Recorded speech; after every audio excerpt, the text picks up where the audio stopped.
Bom povo, tudo beleza com vocês? Espero que sim, tá? Vamos então, pessoal, partir para um segundo vídeo dos 3 que a gente prometeu para abordar alguns tipos de sentimentos que a gente pode ser acometido nesses momentos de solidão, de isolamento, tá? O vídeo anterior a gente falou sobre ansiedade e angústia e agora nós vamos abordar 3 novos sentimentos. Vamos nos basear no medo, falar sobre o tédio e também sobre a característica da tristeza, ok? Então, o que acaba sendo, pessoal, um sentimento de medo? O medo, ele é um sentimento muito difícil de tu vir a distinguir da ansiedade. Lembram que a ansiedade é uma sensação de vulnerabilidade, de ameaça, então ela está muito interligada com o medo. Entretanto, é interessante a gente identificar o que nos deixa com medo. Porque se porventura identificarmos isso, provavelmente nós vamos entender o conteúdo do que vai nos deixando ansiosos. Então o que acaba sendo a definição de medo em termos de sentimentos, pessoal? O medo, ele é o que a psicologia define como uma descarga autonômica súbita, ou seja, uma ativação fisiológica, uma reação espontânea que a gente acaba tendo frente a um tipo específico de estímulo, de objeto, de situação, seja lá o que for.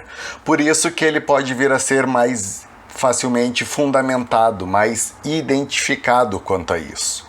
Ou seja, um exemplo para a gente diferenciar o medo da ansiedade. Eu posso vir a ter medo de dormir sozinho, ponto. Isso é bem específico, é um medo bem específico. Mas o que vai acontecer comigo? Como é que vai ser se eu dormir sozinho? Quais são as consequências que isso vai me gerar naquele momento? Já começa a vir a ansiedade. Então o medo, povo, ele é bem específico. Eu tenho medo de me contaminar com o coronavírus. Esse é o medo. Então o que a gente acaba fazendo? Usa máscara, se higieniza as mãos, álcool gel, seja lá o que for. A ansiedade, se caso eu ficar doente, como é que vai me tratar, se eu vou sofrer, se eu não vou sofrer, aquela monte de coisa ali, já é outro aspecto. Então o medo, ele tem uma característica muito mais específica, muito mais fácil de identificar do que a ansiedade. A ansiedade ela é mais abstrata, ela é mais difusa, ok? O que acaba sendo não muito legal a gente responder em termos de medo. O medo ele mexe com o instinto de sobrevivência. E se a gente pensar num animal, quando ele está sob uma ameaça, o instinto de sobrevivência dele tem uma tendência a reagir de 3 formas. Ou ele ataca, ou ele paralisa, ou ele foge. E aí a gente tem que cuidar para que isso, ou um desses 3 fatores, uma dessas 3 reações, não acabe acontecendo de maneira muito impulsiva, gerando algum tipo de agressividade, gerando algum tipo de prejuízo, de dano a posteriori por causa de algum tipo de comportamento repentino, tá? O que acaba sendo legal a gente vir a fazer quando a gente lida com a questão do medo? É fazer uma reavaliação um pouco mais racional sobre aquele tema ali, sobre aquele assunto que está me deixando nervoso, sobre aquele assunto, aquele tema, aquele estímulo que está ativando esse instinto de medo em mim. Aí a gente vai acabar vendo o quê? Quais são os melhores tipos de decisões mais assertivas, mais equilibradas, mais cautelares que a gente pode ter frente a esses tipos de estímulos, tá? Então o medo aqui ele colabora para nós no momento de solidão, no momento de vir a se contaminar, dentre outros aspectos. Bastante comum, bastante emaranhado junto à ansiedade, mas lembrem, a diferença do medo é que tu consegue especificar claramente o que especificamente está te ativando isso, ok? Vamos agora para um segundo sentimento desses 3, que é um sentimento de tédio. Uma coisa bastante comum de vir a acontecer nesses momentos de isolamento, né? Mas o que acaba sendo um tédio, pessoal? Qual é a definição de tédio? Tédio, ele é uma ausência de sentimento, ele é uma ausência de afeto, ou seja, é aquela pessoa que ela tá enfadada, tá apática, tá letárgica, ela fica naquele estado assim meio moribundo, entre aspas. E o interessante para a gente conhecer o tédio, o que seria essa ausência de sentimentos. Imagina que os nossos sentimentos, eles são que nem um contínuo, onde aqui eu tenho uma pressão, aqui eu tenho um estresse muito grande e aqui do outro lado eu tenho a sensação de prazer, tá? Então temos prazer, relaxamento, aqui a gente tem o estresse, a pressão, a tensão.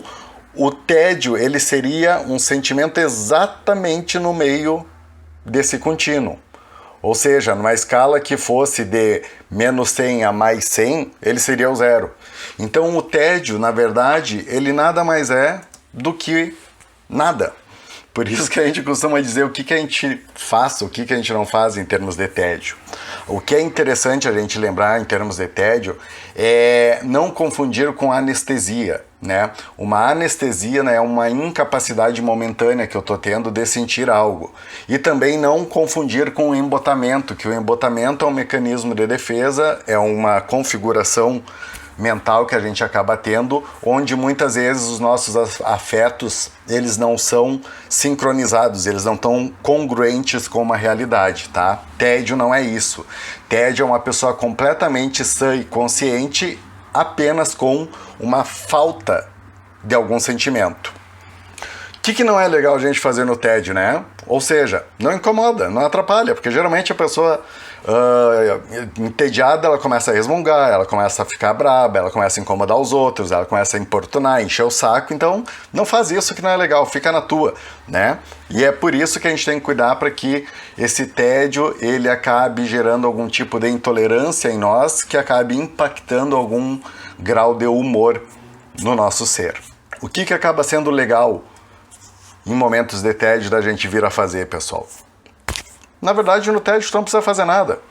Imagina tu entrando num açude, numa piscina, e tu não tá afim de nadar, tu não tá afim de fazer exercício, tu não tá afim de mergulhar, então boia. Fica ali boiando. Ou seja, o tédio é mais ou menos isso, é um momento de tu boiar, fica na tua.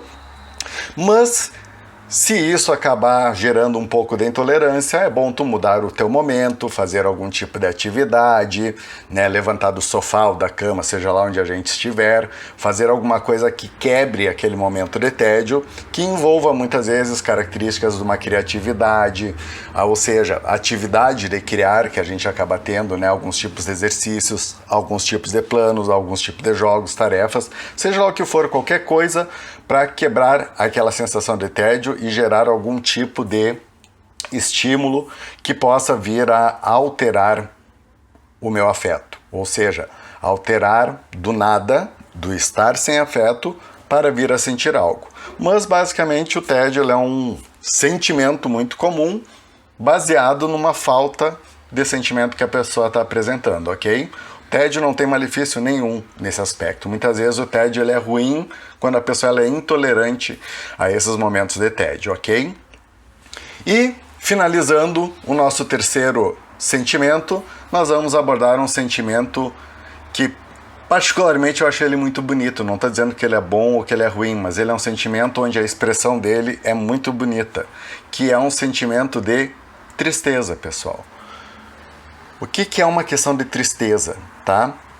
A tristeza ela é uma espécie momentânea de desregulação afetiva. Não tem absolutamente nada de errado a gente se sentir triste. Absolutamente nada de errado. A tristeza ela é tão saudável e tão necessária quanto a alegria para um ser humano. E muitas vezes expressar uma tristeza é muito mais sincero do que a gente expressar uma alegria. A tristeza a gente acaba tendo quando a gente se depara com algum momento onde pinta uma ausência de algo, onde está faltando alguma coisa ali, seja no meu passado, na minha memória, seja no meu presente, ou seja, a tristeza ela é uma espécie de ausência, tá? Ela é uma espécie de falta de alguma coisa, muito vinculada à sensação de sentimentos de perda. O que a gente tem que cuidar muito na tristeza é que quando nós estamos tristes, o que acaba acontecendo? A gente fica com viés negativo, a gente fica com viés triste. É como se a gente colocasse uns óculos onde a lente, ela passa a ser uma lente amarela. Eu passo a enxergar tudo meio triste, tudo meio amarelado, porque a tristeza influencia o que eu penso, o que eu lembro, o que eu sinto, o que eu projeto, seja lá o que for. Mas, povo, a tristeza não tem absolutamente nada de errado. O que a gente tem que cuidar é que a tristeza ela não apareça com uma frequência muito grande, ela não tenha uma duração muito prolongada e a intensidade dela também seja flexível. Como é que a gente acaba diferenciando isso, né? Se eu me lembro de um assunto triste e quando eu estou em contato com aquele assunto eu fico triste, beleza, eu saí desse assunto, a minha tristeza se foi também. Agora, se eu me lembro de alguma coisa triste, eu estou conectado com essa tristeza e eu deixo de pensar naquele estímulo, naquele tema que me deixou triste e eu continuo a generalizar a minha tristeza para todas as outras áreas, para todos os outros afazeres da minha vida, cuidado que aí a coisa começa a complicar, tá? Mas a tristeza como um sentimento momentâneo, ela é perfeitamente natural, tá? Ela é perfeitamente necessária e aceitável. O que a gente tem que cuidar, né? Quando a gente tá num estado de tristeza. Isso impacta muito na nossa desmotivação e desesperança, ou seja, a gente começa a fazer, como eu já comentei, projeções negativas, projeções pessimistas do que pode vir a acontecer, tá? Uma característica que ela é muito... A gente tem que ter muito cuidado quando a frequência e a intensidade da tristeza acaba aumentando, que ela pode gerar um sintoma que a gente chama de anedonia. O que é uma anedonia? A anedonia é quando a pessoa começa a perder a capacidade de sentir prazer nas coisas. Ou seja, daqui a pouco eu amo brincar com os meus filhos, eu amo comer, eu amo assistir um filme e eu tô num período triste que não passa e eu tô começando a perder o prazer de fazer as coisas que eu faço. Esse é um dos piores sintomas que pode começar a ser preditor de quadros depressivos. E muitas vezes com isso a gente até opta, né, com um tratamento combinado com abordagem farmacológica, já que esse sintoma ele é bastante biológico nesse aspecto. Sobre uma pessoa triste se isolar, o que a gente tem para dizer com isso? Se tu tem um perfil que se isolando, tu vai sair dali melhor e bola pra frente, é isso que eu precisava, se isola. Agora, se tu tem um perfil que tu quer se isolar para não incomodar os outros, tu quer se isolar porque tu acha que se tu se isolando a tristeza vai passar, né? Ou, eu vou me isolar para procurar ficar na minha, ficar quieto e não perturbar. Cuidado. Cuidado que essa proposta de isolamento ela não é legal. A pessoa se isolando em tristeza, ela não tendo uma capacidade boa de responder a esse isolamento, a tristeza vai aumentar, ela não vai diminuir, tá? Muito cuidado. O que é legal a gente fazer num quadro de tristeza, pessoal? Se o teu momento não tá bom, tu precisa mexer na tua rotina, tu precisa mudar teu comportamento, tu precisa fazer algo no aqui e no agora. Porque é aquela questão. Tu muda comportamento, tu muda atitude, tu muda uma forma de pensar, tu muda uma forma de sentir. Muitas vezes, quando a gente está triste, a gente não sente motivação para fazer nada, não se cobra fazer coisas que tu tem que fazer. Não se cobra fazer coisas que tu precisa prestar muita atenção, memorizar, fazer leituras difíceis, não. Faz o que a gente chama de técnicas da primazia do domínio do prazer. Faz coisas que tu sabe fazer bem e coisas que te dão prazer em fazer. Como, por exemplo, tocar um violão, jogar um videogame, ler uma revista de entretenimento, tá? Ou seja, fazer atividades sem objetivo de resultado, fazer atividades unicamente apenas para se sentir melhor. E isso vai fazer com que os sentimentos acabem sendo reforçados, acabem sendo mudados. E toda melhoria de bem-estar ela é super bem-vinda. E obviamente que quando a gente percebe um momento de tristeza, como já comentado na ansiedade e na angústia, é interessante a gente parar para avaliar de uma maneira mais equilibrada e mais racional aqueles momentos, o porquê que eu tenho essa tristeza, né? E como é que eu posso agregar isso como uma espécie de autoestima, de autoconhecimento, quando eu sair dessa ou ao longo da minha vida. Beleza?